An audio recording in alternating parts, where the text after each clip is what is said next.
भगवत गीता में लिखा है, इंसान के बर्बाद होने के 6 कारण हैं। नींद, गुस्सा, डर, थकान, आलस्य और काम टालने की आदत।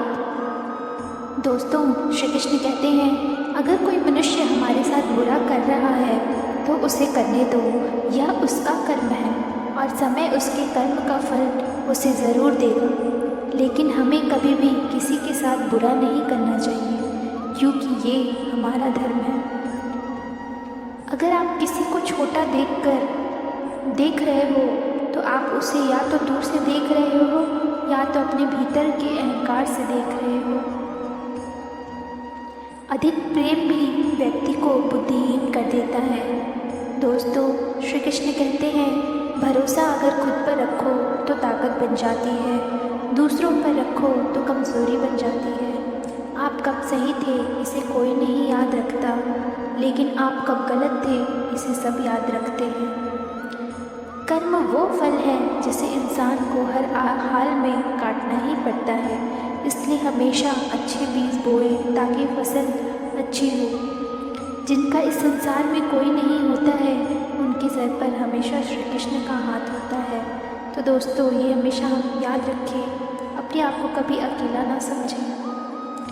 दोस्तों, श्री कृष्ण कहते हैं कि जीवन में आधे दुख इस वजह से आते हैं क्योंकि हमने उनसे आशाएं रखी हैं जिनसे हमें नहीं रखनी चाहिए। हमें किसी से भी एक्सपेक्टेशंस नहीं रखनी चाहिए अपनी लाइफ में। अगर आपको खुश रहना है तो आगे श्री कृष्ण कहते हैं, भाग्य से जितनी ज़्यादा उम्मीद करोगे वो उतना ही ज़्यादा निराश करेगा, और कर्म पर जितना जोर दोगे वो हमेशा उम्मीद से भी ज़्यादा देगा। तो हमेशा कर्म पर विश्वास रखें, भाग्य पर नहीं।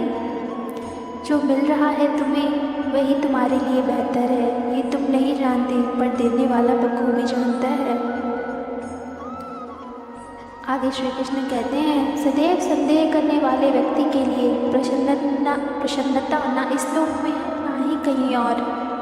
जिस तरह से आप मुझ पर अधिकार प्राप्त कर सकते हैं वह केवल प्रेम के माध्यम से है, और वहाँ मैं खुशी से आपके अधीन हो जाता हूँ। श्री कृष्ण हमसे कहते हैं कि जो मुझ पर विश्वास करता है वो मुझ पर अधिकार भी प्राप्त कर लेता है। कभी कभी जीवन में आगे बढ़ने के लिए उन चीज़ों और व्यक्तियों को भी त्यागना पड़ता है जो कभी तुम्हारी हृदय की गहराई में विलीन थे। गीता के उपदेशों में सबसे श्रेष्ठ उपदेश यही है कि हमें अपने जीवन में आगे बढ़ने के लिए कुछ चीज़ों, कुछ व्यक्तियों, कुछ इच्छाओं को त्यागना ही पड़ता है। अच्छे लोगों की कृष्ण परीक्षा बहुत लेते हैं परंतु साथ नहीं छोड़ते, और बुरे लोगों को कृष्ण बहुत कुछ देते हैं परंतु उनका साथ कभी नहीं देते। खाली हाथ आए हैं और खाली हाथ वापस चले जाएंगे। आज तुम्हारा है, कल किसी और का था, परसों किसी और का होगा। तुम जिसे अपना समझकर मगन हो रहे हो, बस यही प्रसन्नता तुम्हारे दुखों का कारण है। श्री कृष्ण कहते हैं, कभी ऐसा समय नहीं था जब मैं तुम या थे। इतिहास कहता है कि कल सुख था, विज्ञान कहता है कि कल सुख होगा, लेकिन धर्म कहता है कि अगर मन सच्चा और दिल अच्छा हो तो हर रोज़ ही सुख होगा। श्री कृष्ण कहते हैं कि जन्म लेने वालों के लिए मृत्यु उतनी ही निश्चित है जितना कि वृद्ध होने वाले के लिए जन्म लेना। इसलिए जो अपरिहार्य है उस पर शोक मत करो। परमात्मा ने आप सबको सबसे अलग बनाया है, इसलिए दूसरों के जैसा बनने कर अपनी वास्तविकता को नष्ट मत करो। जो रास्ता ईश्वर ने आपके लिए खोला है उसे कभी भी कोई बंद नहीं कर सकता। इसलिए हर हाल में खुश रहो, जैसी भी परिस्थिति हो। जीवन में 2 प्राथमिक विकल्प हैं, वे परिस्थितियों को स्वीकार करें और उन्हें बदलने की जिम्मेदारी स्वीकार करें। सेहत के लिए योग और किसी की ज़रूरत पर सहयोग देने से ही जीवन बदलता है।